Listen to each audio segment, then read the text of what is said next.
آئندہ عام انتخابات میں مسلم لیگ نون کو بظاہر فیورٹ قرار دیا جا رہا ہے۔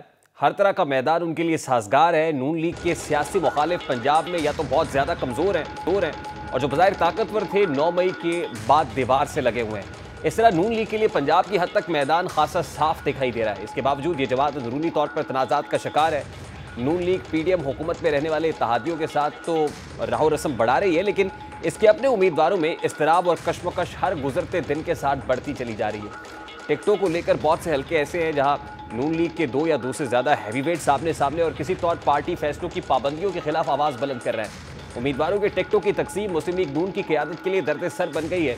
ٹکٹوں کی تقسیم کے لیے نون لیگ کی قیادت سر جوڑ رہی ہے، لیکن مسئلے کم ہونے کی بجائے مزید بڑھتے چلے جا رہے ہیں۔ پنجاب کے حلقہ 121 میں ٹکٹ کے حصول کے لیے شیخ روہیل اصغر اور ایاز صادق کی لڑائی سے نون لیگ کی اعلیٰ قیادت خاصی پریشان دکھائی دیتی ہے۔ اطلاعات کے مطابق لاہور کے پارلیمانی پارٹی کے اجلاس میں روہیل اصغر نے قیادت پر واضح کیا ہے کہ وہ کسی بھی طور 121 سے سرنڈر نہیں کریں گے، کیونکہ یہ ان کا آبائی حلقہ ہے۔ ان کے والد اور دادا بھی اسی حلقے سے الیکشن لڑتے رہے ہیں، اور اگر ایاز صادق کو ان کے مقابلے میں ٹکٹ دیا جاتا ہے وہ انڈیپینڈنٹ حیثیت میں کنٹیسٹ کریں گے۔ ان دنوں محمد زبیر بھی پارٹی قیادت اور پارٹی سے کچھ شکوے کرتے ہوئے محسوس ہو رہے ہیں۔ ایک تو نون لیگ کے اندرونی اختلافات شدت اختیار کرتے ہوئے محسوس ہو رہے ہیں، اور دوسرا پارٹی قائد سے متعلق کل ایک important case supreme court of Pakistan میں لگا ہوا ہے، جہاں سپریم کورٹ آف پاکستان کا 7 رکنی بینچ تاحیات نااہلی سے متعلق فیصلہ کرے گا، اور الیکشن ایکٹ میں ترمیم اور پھر تاحیات نااہلی سے متعلق جو ابہام موجود ہے وہ سپریم کورٹ آف پاکستان کو کلیئر کرنا ہے، جس کے بعد ہی پاکستان مسلم لیگ نون کے قائد نواز شریف اور IPP کے پیٹرن ان چیف جہانگیر ترین کے الیکشن لڑنے سے متعلق راہ ہموار ہو سکے گی۔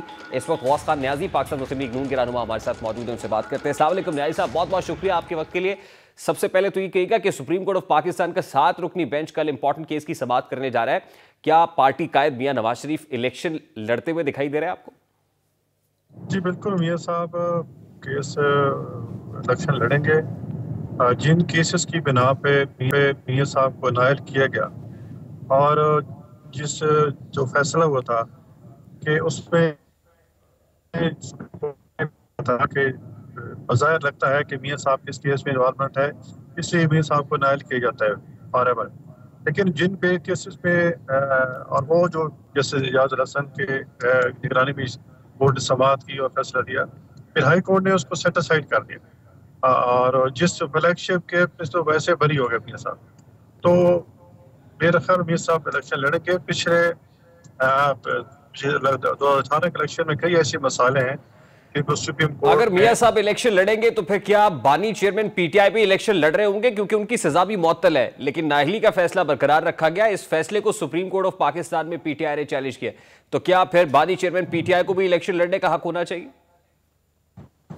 ہم جمہوری لوگ ہیں، ہم تو چاہتے ہیں الیکشن لڑیں، سب کے لیے میدان کھلا ہونا چاہیے اور فری اینڈ فیئر الیکشن ہونا چاہیے۔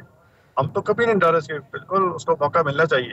پاکستان تحریک انصاف نے لیول پلینگ فیلڈ کا مطالبہ کیا ہے۔ سپریم کورٹ آف پاکستان 3 جنوری کو اس کیس کی سماعت بھی کرنے جا رہا ہے، تو آپ کو لگتا ہے کہ لیول پلینگ فیلڈ تبھی کریٹ ہوگا جب بانی چیئرمین پی ٹی آئی کو بھی پلینگ فیلڈ میں کھیلنے کا موقع دیا جائے گا؟